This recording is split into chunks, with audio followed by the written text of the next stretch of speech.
سر یہ بالکل آپ نے صحیح پوائنٹ آؤٹ کیا کہ آج کل واقعہ یہ سب کچھ ہو رہا ہے اور اس کے پیچھے سب سے پہلی بات ہے عدم برداشت. ڈاکٹر صاحبہ مجھے ایک بریک کا کہا جا رہا ہے موضوع کیونکہ یہ بہت اہم ہے. تو ناظرین ہم ایک بریک پر جا رہے ہیں, ہم بریک سے واپس آئیں گے تو ڈاکٹر نرگس ناہید صاحبہ سے ہم اپنی گفتگو کا دوبارہ آغاز کریں. ناظرین ویلکم بیک. ناظرین ڈاکٹر نرگس ناہید صاحبہ بتا رہی تھی کہ ہمارے کلچر کے اندر یہ جو کمبائنڈ فیملی سسٹم ہے وہ تبدیل ہو رہا ہے اور جو نکاح کا انسٹیٹیوشن ہے وہ کمزور پڑ رہا ہے. تو ہم مغرب کی تقلید کر رہے ہیں جبکہ مغرب جو ہے وہ ان انسٹیٹیوشنز کو مضبوط کرنے کی طرف جانے کی کوشش کر رہا ہے. جی ڈاکٹر صاحبہ. ٹھیک کہا کہ اب ایسا ہمارے یہاں معاشرے میں سمجھتی ہوں کہ بدقسمتی ہے کہ یہ سب کچھ ہو رہا ہے. اس کی صرف ریزن یہی ہے کہ لوگوں میں عدم برداشت ہے بہت زیادہ, یعنی برداشت نہیں کرتے.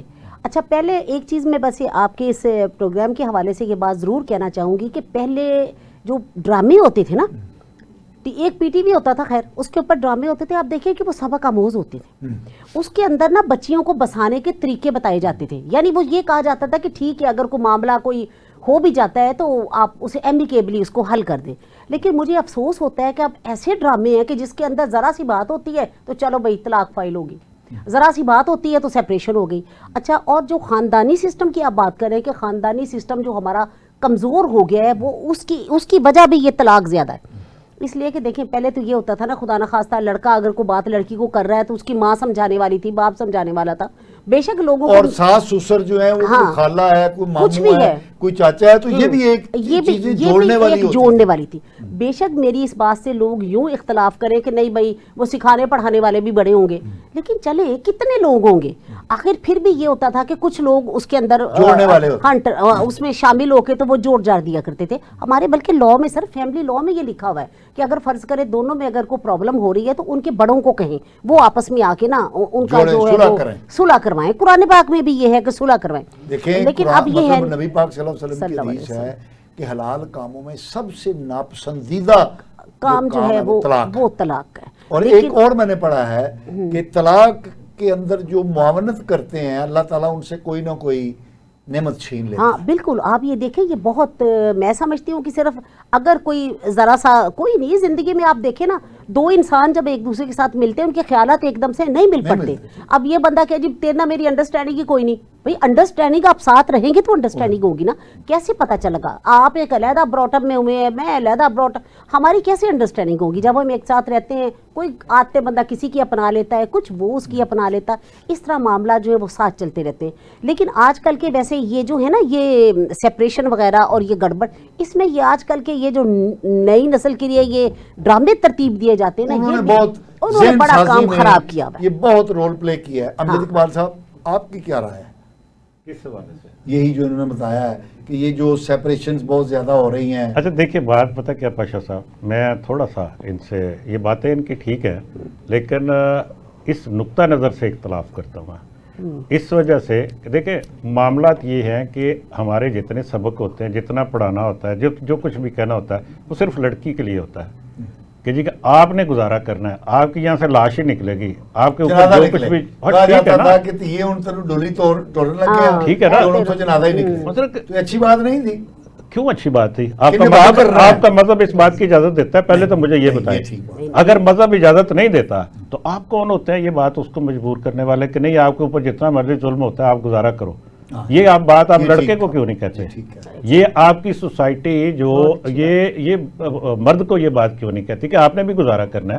بھائی اگر کوئی تھوڑے سے تیکھے مزاج والی آپ کو بیوی مل گئی ہے, کوئی تھوڑی سی آپ کا آرگومنٹ کرتی ہے, تو اس کا مطلب یہ ہے کہ آپ اس کے ساتھ جھگڑا کر لو, آپ برداشت کہ تو کون نہیں ہے بات کرنے والی, یہ مجھے کہنے والی, آپ کا کیا کرنی, اس کا حق ہے. جب برابری کے حقوق ہیں اور پھر اوپر سے یہ تھوڑا سا اس میں آپ یہ کہہ سکتے ہیں اویئرنیس, تعلیم نے یہ اس کو آپ کہہ سکتے ہیں کہ تعلیم نے خرابی پیدا کی ہے کہ لوگوں کو شعور دے دیا ہے, عورتوں کو شعور دے دیا, بچیوں کو شعور دے دیا ہے, خواتین کو شعور دے دیا, اور بندوں میں بھی شعور آیا کہ بھائی یہ حقوق ہیں کیا بیسیکلی. جس کی بات ابھی ڈاکٹر صاحب نے کی قانون کی, اس قانون میں صرف بندے کے حقوق نہیں ہیں, اس میں عورت کے بھی حقوق ہیں.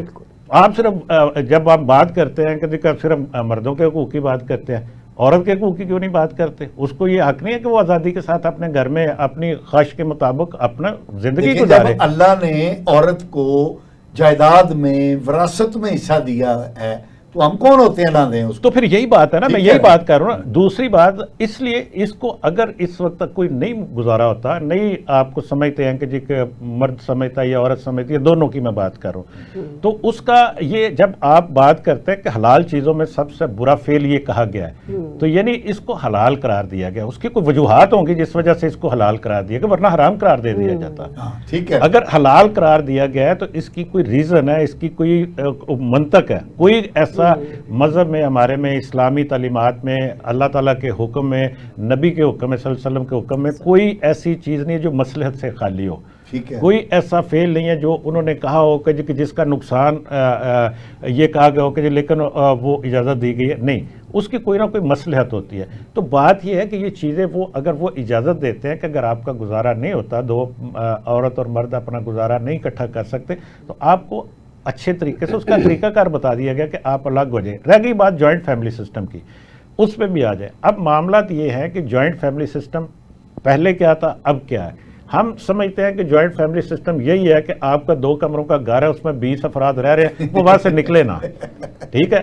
یہ جوائنٹ فیملی سسٹم نہیں ہے ہمارے، تھوڑا سا یہ تو استحصال ہے، سیدھا سیدھی بات ہے، یہ بات ٹھیک ہے کہ جی آپ، ہاں یہ جوائنٹ فیملی سسٹم یہ ہے کہ آپ ساتھ ساتھ بنا لیں۔ اگر آپ 4 بھائی ہیں، 6 بھائی ہیں، 4 اور دیگر عزیز ہیں، آپ کسی ایک جگہ الگ الگ اپنے اپنے گھر بنائیں، اپنے اپنے بچوں کے ساتھ میں، آپ کے بچے بڑے ہیں ان کو، اسلام میں تو یہی ہے نا کہ بھائی جب آپ کو یاد ہوگا جب حضرت فاطمہ رضی اللہ تعالیٰ کا نکاح کرنا تھا تو کیا حضرت علی سے حضور پاک صلی اللہ علیہ وسلم نے پوچھا تھا؟ ٹھیک ہے، تو پھر وہ کیا تھا، مطلب آپ مطلب ہمیں تھوڑا سا سمجھنے کی ضرورت ہے کہ جوائنٹ فیملی سسٹم بیسیکلی ہے کیا۔ آپ 10 آپ کے بچے بڑے ہو گئے ہیں، جوان ہو گئے ہیں، ان کی شادیاں کرنی ہیں، ان کو ساتھ ساتھ گھر بنا کے ایک دوسرے کے ساتھ جڑے رہیں، قریب رہیں، جب کسی کی غمی خوشی میں شامل ہوں، کسی کو سمجھانا ہے جو بات آپ کر رہے تھے، کسی کو مدد کی ضرورت ہے اس کی کریں، ایک دوسرے کی مدد کریں، کسی کے ساتھ چلنے کی ضرورت ہے چلے۔ عام طور پہ یہ اب چونکہ ایک چیز اور بھی ہے، اب تو خیر وہ اتنا جو سلسلہ ہم کہتے ہیں کہ یہاں پہ لوگوں کی اولاد چونکہ کثیر الاولاد ہوتے تھے لوگ، اس کی وجوہات اور ہوتی تھی، وہ کلچر اب چینج ہو گیا۔ اس کی وجہ یہ ہوتی ہے کہ لڑائی جھگڑے بہت ہوتے تھے کہ جی 4 گھر دے منڈے ہون تو جناب لڑائی واسطے 2-3 وہ ساتھ کھڑے ہونے چاہیے۔ اس کی ایک اور تھی وجہ، اور جو اسپیشلی جب آپ بات کرتے ہیں اپنے دیہاتی کلچر کی، ماحول کی، تو وہاں پہ تو یہ بہت زیادہ ضروری ہوتا تھا۔ پھر وہ جتنے 4 گھر وہ فیملی کے ہوں گے تو ان کو زیادہ تگڑا سمجھا جاتا تھا۔ اب وہ تھوڑا سا چینج ہو گئی ہیں چیزیں، اب وہ اس کلچر سے ابھی ہے، ابھی ختم نہیں ہوا یہ بات، لیکن کمزور ہو گیا نا، وہ نظام کمزور ہو گیا، سسٹم کمزور ہو گیا۔ رہنا چاہیے، ایک دوسرے کی ہمدردی کرنی چاہیے، ایک دوسرے کے دکھ سکھ میں شریک ہونا چاہیے۔ یہ تو نہیں ہم کہتے کہ یار دیکھیں آپ کے چاچا، بابا، ماما، یہ وہ کسی کو مدد کی ضرورت ہے۔ بہت کچھ کمیونٹیز پاکستان میں ایسی ہیں جو اپنی صرف کمیونٹی کے، یعنی اپنی برادری کے لوگوں کی فائنینشیل سپورٹ بھی کرتے ہیں، بزنس میں سپورٹ بھی کرتے ہیں۔ ان کو اگر کسی جگہ نقصان ہے تو ان کا نقصان ساتھ مل کے نہیں اٹھانا چاہیے، لیکن باقی کیا کرتے ہیں ایسا؟ میں تو اکثریت کی بات کرتا ہوں، اکثریت ایسے نہیں کرتی، وہ کہتے ہیں اچھا ڈگ گیا تو ڈگا رہے، ٹھیک ہے، آپ پہ ہی اٹھے گا۔ تو پھر جوائنٹ فیملی سسٹم کہاں پہ گیا؟ کس لیے تھا؟ ہم پروگرام کے اختتام کی طرف جا رہے ہیں۔ میڈم آپ یہ بتائیے کہ یہ جو یعنی معاشرے کا ایک بہت بڑا انسٹیٹیوشن ہے فیملی، اور فیملی بنتی ہے ایک مرد اور ایک عورت کے ساتھ، بالکل یونین سے۔ ہمارا جو کلچر پرانا تھا اس میں لڑکے اور لڑکی کی شادی کا فیصلہ ابا جان، دادا جان، نانا جان کیا کرتے تھے، لیکن اب ہم دیکھتے ہیں کہ بہت سارے مواقع نوجوانوں کو میسر ہیں اور وہ اپنی مرضی سے یہ فیصلے کر لیتے ہیں۔ کالج کی سطح پہ بھی، یونیورسٹی کی سطح پہ بھی میل ملاپ کے موقع ہوتے ہیں، اور ویسے بھی معاشرے میں کھلا پانا آ رہا ہے تو وہ خود یہ فیصلہ کر لیتے ہیں۔ یہ اس کے بارے میں ابھی یہ کہنا کہ یہ اچھا ہے یا برا ہے یہ تو ہم فیصلہ نہیں کر سکتے، لیکن اس کے جو اثرات مرتب ہو رہے ہیں وہ مثبت نہیں ہیں۔ یعنی جو ماں باپ شادیاں کیا کرتے تھے ان میں ان کے چلنے کی جو شرح ہے وہ زیادہ تھی. اب ہم دیکھ رہے ہیں کہ ان کی ناکام ہونے کی جو شرح ہے وہ زیادہ ہے. آپ تو کیونکہ وکیل ہیں, آپ کو تو اس چیزوں کا احساس ہوگا کہ اب علیحدگی کے لیے, طلاق کے لیے دوڑ بھاگ بہت زیادہ کی جا رہی ہے. آپ اس بارے میں کیا کہیں؟ اچھا سر, صورتحال یہ ہے کہ پہلے تو ایسا ہوتا تھا نا, ٹھیک ہے, جیسے اب انہوں نے فرمایا تھا کہ یعنی پہلے تو یہ بات بڑی اچھی کی انہوں نے کہ اکٹھے رہنے کا مطلب یہ نہیں ہے کہ ایک کمرے میں 20 بندے رہے. اکٹھے رہنے کا مطلب ہے ساتھ ساتھ بھی ہم رہ سکتے ہیں, ایک دوسرے کے دکھ درد کا ساتھی بننا بھی اکٹھے رہنے کے مترادف ہے نا, خیال رکھیں ایک دوسرے کا. اچھا دوسری بات یہ کہ جہاں اس وقت پھر وہی کلچر ہوتا تھا نا کہ تیری ڈولی جا رہی ہے تو تیرا جنازہ ہی آوے. اب یہ کلچر چینج ہو گیا. اب ایسی بات, حالانکہ ہمارا اسلام, ہمارا مذہب کبھی اس نے یہ بات نہیں کی کہ ڈولی جائے تھے جنازہ آوے. دیکھیں ہمارے سر, ہمارے دیکھیں عربوں میں دیکھیں کتنی طلاقیں ہوئی ہیں, کتنی دوسری شادیاں ہوئی ہیں. ہمارے یہاں یہ میں سمجھتی ہوں یہ ہندوانہ کلچر ہمارے میں آیا ہوا کہ اگر کسی کی طلاق ہو جائے, اپنے علاقے کا کہہ لیں کہ اس علاقے کے رسم و رواج ایسے ہی تھے. وہ چاہے یہاں پہ ہندو رہتے تھے, چاہے یہاں پہ بدھ مت رہتے تھے, یا جو بھی ان کی وجہ سے ہم نے یہ اڈاپٹ کر لیا. ورنہ شادی کو آسان بنانا چاہیے, ایک سے زیادہ کو کیوں ہم نہیں سر, ایک سے زیادہ کو نہیں. اس میں تھوڑا سا پلیز لیٹ می سے, اصل میں صورتحال یہ ہے کہ دیکھیں اس میں اگر ہم دیکھیں نا کہ بچہ بچی اپنی پسند کی بات کر رہا ہے, اس میں بچہ بچی ضرور اپنی پسند کی بات کرے, لیکن اگر والدین کو بھی شامل کر لے تو اس میں حرج کوئی نہیں ہے. مگر یہ اسلام نے کہا ہے کہ اس کی ویلنگ لو, کیونکہ زندگی تو اس نے گزارنی ہے نا. بالکل صحیح. حتیٰ کہ پہلے دیکھیں نا بیٹیوں کی کتنی وہ کہتے تھے کہ نہ جی نہ, اس کو تو جیسے ٹھیک ہے وہ ہم تو بابل تیرے کھونٹے کی گائیاں تو وغیرہ وغیرہ. اب یہ کھونٹے کی گائیاں وائیوں کی کوئی بات نہیں ہے. اب یہاں پہ ڈاکٹر بیٹھے ہیں, وہ وکیل ہائی کورٹ میں ججوں کے سامنے پیش ہوتی ہیں, ٹھیک ہے, تو یہ کیسے آپ سوچ سکتے ہیں کہ ان کا شوہر ان کے اوپر کوئی ظلم کرے تو یہ خاموشی سے برداشت کرتے ہیں؟ نہیں, وہ کر بھی نہیں سکتا. اچھا جی میں ہی ظلم برداشت کرنا تو میں لوگوں کس طرح بچانا ہے. جی ایک چھوٹی سی بات اور, میں یہ دیکھیں معاملات یہ ہوتا ہے کہ جو بات آپ کر رہے تھے نا بڑے بزرگ کرتے تھے, وہ نارملی چاچے دی کڑی نال یا تائے دے منڈے نال یا فلاں کزن میرج یا فیملی کے اندر کرتے تھے. وہاں پہ ایک اس کے ایک جہاں تک اس کے نیگیٹو پوائنٹس بھی ہیں اس کے فیملی کے اندر, یا کزن میرج میں یہ وہ سلسلہ, لیکن اس کے پلس پوائنٹس یہ تھے کہ کچھ نہ کچھ کہیں نہ کہیں ان کے اندر یہ ہوتا تھا کہ میری فیملی کیا کہے گی. وہ برداشت کرتے تھے, لڑکا بھی برداشت کرتا تھا, لڑکی بھی برداشت کر لیتے تھے. اس وجہ سے وہ ان کا زیادہ عرصہ وہ چل جاتا تھا, کامیابی ہوتی تھی. جب آپ کہیں باہر کرتے ہیں اپنی مرضی سے کر لیں یا والدین کی مرضی سے بھی باہر کر, یہ ضروری نہیں ہے کہ آپ نے لو میرج کی ہے تو ناکام ہو گئی ہے, نہیں. آپ نے اگر خود والدین نے کی ہے کسی دوسری جگہ, وہاں پہ اس کا آپ کے ساتھ کوئی ایفیلیشن نہیں ہے, اس کی آپ کے ساتھ کوئی لگاؤ نہیں ہے جو ایک ہوتا ہے رشتہ داروں کا, بائنڈنگ نہیں ہے.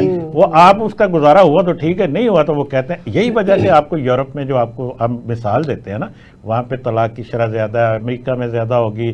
اس کی وجہ یہ ہے کہ کوئی ان کے ایموشنل بائنڈنگ جس کو آپ کہہ سکتے ہیں کوئی وہ نہیں ہے کسی کی. وہ صرف ایک ہوتا ہے کہ جی اچھا جی ہم شادی کر رہے ہیں, کر لیں, جب تک گزارا ہوگا ٹھیک ہے, نہیں ہوگا تو اپنے اپنے راستے پہ جائیں. لیکن یہ جو ہوتی تھی اس کے میڈیکلی بہت ساری چیزیں وہ سامنے آئی ہیں کہ جی کہ آپ کے کزن میرج میں یہ ہوتا ہے, لیکن رشتہ داروں میں میرج میں یہ ہوتا ہے, لیکن یہ بہت کچھ چیزیں کور بھی کرتی ہیں. چیزیں بہت ساری چیزیں اس کے پلس پوائنٹس ہیں, ان کے اوپر کسی وقت آپ گفتگو بھی. آخری سوال 1 منٹ میں جواب دیجئے, کیا یہ ایک بہت بڑا مسئلہ ہے ہمارے معاشرے کا کہ بیوگان اور جو رنڈوے اور طلاق یافتہ مرد یا عورت ہے میری آپ کی عمر کے, ان کی شادی کو ڈسکریج کیوں کیا جاتا ہے؟ کیا ان کا رائٹ نہیں ہے کہ ان کو بھی؟ نہیں, ان کا مکمل رائٹ ہے, پورا رائٹ ہے. لیکن جب آپ کے بچے بڑے ہو جاتے ہیں, جوان ہوتے ہیں بچے, اور آپ اپنے سر پہ عام طور پہ ایک ہوتا ہے چیز, یا تو وہ سنبھالیں اس کو, ان کو سنبھالیں نا. دوسری صورت میں یہ ہے کہ اگر وہ سنبھال بھی رہے ہیں اور پھر آپ اپنے سر پہ سیرا سجا کے اپنے شوق پورے کریں تو وہ پھر وہ اس کی کوئی مخالفت عام طور پہ اس وجہ سے ہوتی ہے. ادروائز اگر وہ آپ کی دیکھ بھال نہیں کرتے, آپ کو ضرورت ہے ساتھی کی, لیکن ایک چیز میں یہی آپ سے کہہ رہا ہوں, وہ شادی کر لے, کوئی ایسا ایشو نہیں ہے, کوئی حرج نہیں ہے. لیکن اگر آپ کی بیوی موجود ہے, ٹھیک ہے, تو وہ آپ کو سنبھال بھی رہی ہے, آپ صرف اپنے شوق میں کہ جی 2 شادیاں کرنے کے 3 شادیاں کرنے کے شوق میں کرتے ہیں تو پھر تو آپ کو نہیں کرنی چاہیے. جی اچھا سر یہ کہ اچھا چلو یہ کہتے ہیں کہ سیرا یہ مطلب سیرا سجائے بغیر ویسے بیاہ کر لے پھر مطلب سیرا سجانے کا یہی ہے نا کہ وہ آپ. اچھا سر نہیں سر میری بات سنیں دیکھیں ہمارے اسلام نے اس کو منع نہیں کیا. اس میں یہ ہے کہ ٹھیک ہے بیوی ہوتے ہوئے وہ ایک علیحدہ چیز ہے, اس کے بھی آگے کئی کنڈیشنز ہیں. لوگ صرف سیاق و سباق کو چھوڑ دیتے ہیں, ایک ہی پڑھتے ہیں جی تسی ایک 2 3 تے 4 خواتین سے شادی کریں. لکھا جاتا ہے کہ اگر تم انصاف کر سکتے ہو تو. لیکن میں نے کہا ہے کہ بیوہ اور رنڈے کے ہاں جی بیوہ سر اس کے لیے ویسے یہ زیادتی ہے کہ اگر آپ اس کو نکاح سے روکیں, اسے نکاح ثانی سے بالکل نہیں روکنا چاہیے, کیونکہ اللہ تعالیٰ نے دیکھیں you can't go against the nature. اللہ نے آپ کو جو نیچرلی ایک چیز بنائی ہے, آپ کو ضرورت ہے, عورت کو مرد کی ضرورت ہے. جناب ڈاکٹر نرگس ناہید صاحبہ, جناب امجد اقبال صاحب, آپ کا بہت بہت شکریہ. ناظرین اچھا سر تھوڑی سی آپ کی اجازت سے I'm sorry یہ آپ کرنے لگے. دیکھیں اس پروگرام کے حوالے سے کیونکہ آج ہم کلچر پہ بات کر رہے تھے, میں یہ ضرور تعریف کرنا چاہوں گی ہماری سی ایم کی محترمہ مریم نواز صاحبہ کی, کہ انہوں نے پنجابی کلچر کا بہت اچھا شاندار پروگرام کروایا تھا یہ الحمرہ کے اندر 3 دن کا. اس کے اندر بہت اچھے طریقے سے وہ پنجابی کلچر کو پروموٹ, مطلب پنجابی کلچر سبھی جانتے ہیں لیکن اس کو انہوں نے بڑا اچھے طریقے سے کہ وہ رسی کوئی لسی رڑک رہا ہے, کوئی ککلی ڈال رہا ہے, کوئی اس طرح. تو میں یوں چاہتی ہوں کہ اگر آپ اپنے اس چینل پہ بھی کلچر کے حوالے سے کوئی پروگرام کریں تو یہ میرا خیال ہے بہت اچھا رہے گا. نوٹڈ جناب. ناظرین آپ نے ہمارے مہمانوں کی گفتگو سنی, ہمیں اپنے فیڈ بیک سے آگاہ کیجیے گا. اگلے پروگرام تک کے لیے اپنے میزبان مصطفیٰ کمال پاشا کو اجازت دیجیے. اللہ نے کے بعد.